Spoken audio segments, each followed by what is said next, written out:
ठीक है, तो यहाँ पे हम लोग देखने वाले क्या है, बाइनरी टू ग्रे। ठीक है, बाइनरी टू ग्रे डिज़ाइनिंग करनी है। ठीक है, सर्किट की डिज़ाइनिंग करनी है बाइनरी टू ग्रे। तो 4 बिट मैं ले रहा हूँ। ठीक है, 4 bit binary to gray code. Okay, तो ये हमारा टॉपिक है यहाँ पर। तो हम लोग एक सर्किट बनाने वाले हैं। अभी इस सर्किट के विषय में नहीं जानते कि इस सर्किट के भीतर क्या होने वाला है, ये हमें नहीं पता। ठीक है, तो बस सर्किट एक बना लेते हैं, है ना।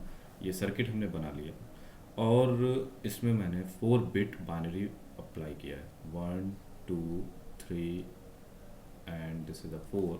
और मुझे ग्रे कोड भी 4 बिट में ही मिलने वाला है। ठीक है, तो मैं चलो इसको मार्किंग कर लेता हूँ कि जो बिट होंगे वो क्या होंगे, B3 B2 B1 and this B0। This is the code binary. ठीक है, ये बाइनरी है। और इधर हम लोग क्या देखने वाले हैं, ग्रे। ठीक है, तो ये ग्रे आएंगे, यानी G3 मैं बोल दे रहा हूँ, G2 बोल दे रहा हूँ, G1 and this is the 0। हम इसे डिज़ाइन करेंगे। ठीक है, चलो अब सबसे पहली बात आपका काम है कि टेबल भरना। मैं आपको बता दे रहा हूँ कि बाइनरी जो है, बाइनरी को ग्रे कोड में चेंज करने का मैं तरीका बता दे रहा हूँ, बट टेबल आपको भरनी है यहाँ पर। ठीक है, तो बाइनरी जो है, लेट लेट कर लेते हैं, एक एज्यूम कर लेंगे यहाँ पे 1010। ठीक, ये एक बाइनरी। ठीक है, ये बाइनरी, इसको मेरे को ग्रे कोड में बदलना है। इसको क्या करना है, ग्रे कोड में बदलना है। तो आपको बदलने की मैट्रिक दे दे रहा हूँ। ये बाइनरी मैं ऐसे लिखूँगा 1010, आपको ग्रे में चेंज करना है। तो ये इस बिट को सीधा उतार लो, इसको क्या कर दो, इसको क्या कर दोगे, इसको एग्जॉर कर दो। इसको एग्जॉर कर दोगे तो यहाँ पर 1 हो जाएगा। इसको एग्जॉर कर दो, इसको एग्जॉर कर दो, ये भी 1 हो गया। इसको एग्जॉर कर दो तो ये भी 1 हो गया।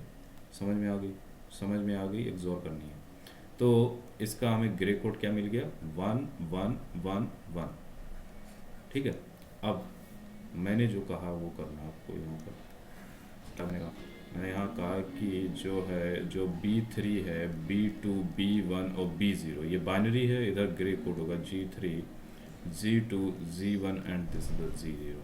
ठीक है, इसके बीच में आपको टेबल तैयार करनी पड़ेगी। ठीक है, तो कौन सी टेबल आप बनाएंगे, देखिए 0000 से लेके मैं को 15 तक जाना है। तो ठीक है, तो यहाँ तक जाना है 0 से 15 तक। इसके कैरेस्पॉन्डिंग आपको ग्रे कोड लिखने हैं और वो मेथड आपको ये यूज़ करना है। ठीक है, तो ये आप मेथड यूज़ करके सारे ग्रे कोड यहाँ फिल करेंगे। ठीक है, तो यहाँ आपको ग्रे कोड फिल करना है। ठीक है, ग्रे कोड आएगा यहाँ तक। ठीक है, ये ग्रे कोड आएगा, आपको फिल करना है। फिर उसके बाद आपको हर एक जी का, हर एक बिट का आपको क्या करना है, के मैप सॉल्व करना है जो आपको आता है। ठीक है, ठीक है, यहाँ पर एसओपी आपको, एसओपी का यूज़ कर लेंगे। ठीक है, तो इसका भी सॉल्व करना है, इसका भी, इसका भी। तो हम यहाँ डायरेक्ट लिखेंगे कि G3 का के मैप सॉल्व करने के बाद आपको के मैप सॉल्व करना है, तब आप ये आपको मिलेगा जो मैं यहाँ पर लिखने वाला हूँ, इसका इक्वेशन। ठीक है, तो G3 का इक्वेशन जो आया था वो हमारे पास है, मैं डायरेक्ट लिख दे रहा हूँ। G3 का B3 आएगा और G2 का हमारा आएगा B2 का एक्सोर करना है B3 के साथ, और G2 और उसके बाद G1 का यानी B3 अब B2 का एक्सोर करना है हमको B1 के साथ, और G0 का यानी B1 का एक्सोर करना है B0। ठीक है, टेबल्स आपको तैयार करनी है, उसके बाद आपको ही मिलेगा। और अगर आप टेबल नहीं भी देखना चाहते तो आप यहाँ से देख लो। ये जो मेथड मैंने ट्रिक बताई ना, ये देखो मैंने डायरेक्ट उतार दिया, यानी बी को मैंने डायरेक्ट कॉपी कर दिया।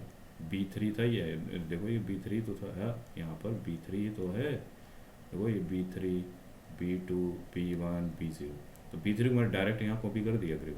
फिर मैंने इसका एक्सोर लिया 1, तो यही मैंने यहाँ पर लिखा। देखो आप टेबल आप बना लेंगे, के मैप सॉल्व कर लेंगे, इक्वेशन आपको मिल जाएंगे। उसके बाद क्या करना है, आपको इसे ड्रॉ करना है।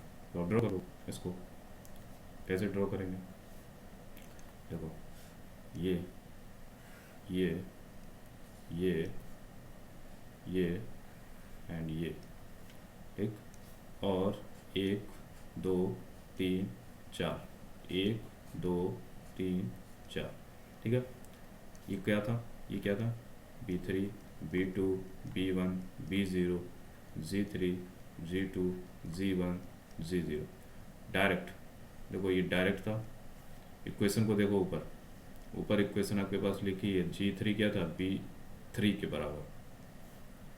G2 क्या है, G2 क्या है, B3 का एक्सोर है B2 के साथ, तो हम इसको एक्सोर कर देंगे, ठीक है। तो मैंने इसको एक्सोर कर दिया। इसी तरीके से नेक्स्ट इसका भी एक्सोर था, है ना, इसका भी एक्सोर था। ये क्या था, B2 एक्सोर B1, ये क्या था, B1 एक्सोर B1। तो देखो एक्सोर मिल गया मेरे को। अब यहाँ आपको देखने वाली क्या बात है, जैसे आप इसको थोड़ा एनालिसिस के व्यू में देखो, तो यहाँ पर आपको दिखेगा कि मान लो जब आपने इकट्ठे यहाँ पर इनपुट लगाए होंगे, ठीक है, तो आप इनपुट लगाओगे, जो हमने अभी मान लो एज्यूम कौन सा किया था, ऊपर ऊपर एक एज्यूम किया था, देखो ये वाला एज्यूम किया था, ये 1010 का ग्रे कोड आया था 1111। अभी में से वेरीफाई भी यहाँ कर लेंगे, 1010 का आया था 1111, ठीक है। चलो इसको पहले आप वेरीफाई कर लेते हैं, 1010 यहाँ लगा दिया। देखो 1 इसके पास आ गया डायरेक्ट। अब 10 का एक्सोर क्या होता है 1, इसका एक्सोर क्या होता है 1, इसका क्या होता है एक्सोर 1। तो देखो यहाँ पे आंसर हमारा वैलिड हो रहा है, यानी सर्किट सही है। अब देखो यहाँ पर हम जो बताना चाह रहे थे वो था डिले के लिए, ठीक है। डिले जो हमें दिख रहा है, देखिए जब आप अप्लाई करोगे B3 यहाँ तो तुरंत मिल गया। अगर मान लो आपके एग्जॉर में मान लो डी डेल टी टाइम का मान लो डिले है, ठीक है। तो ये डेल टी टाइम आपका इकट्ठे अकर हो रहा है यहाँ पे। इन तीनों जो तुम्हारे बिट हैं, ये तीनों बिट एक साथ आने वाले हैं यहाँ पर। देखिए जो ये तीनों बिट हैं, ये तीनों बिट आपके एक साथ आएंगे। इसका मतलब है इसमें जो डिले है, इसमें डिले आपका कम होगा किसके कंपैरिजन में, जब आप ग्रे से बाइनरी में जाओगे ना, उसमें डिले ज़्यादा होगा, इसमें डिले कम होगा। ये सर्किट की इसकी खासियत है, ठीक है। तो ये आपको याद रखना है। चलिए ये हो गया हमारा। अब नेक्स्ट पे आते हैं।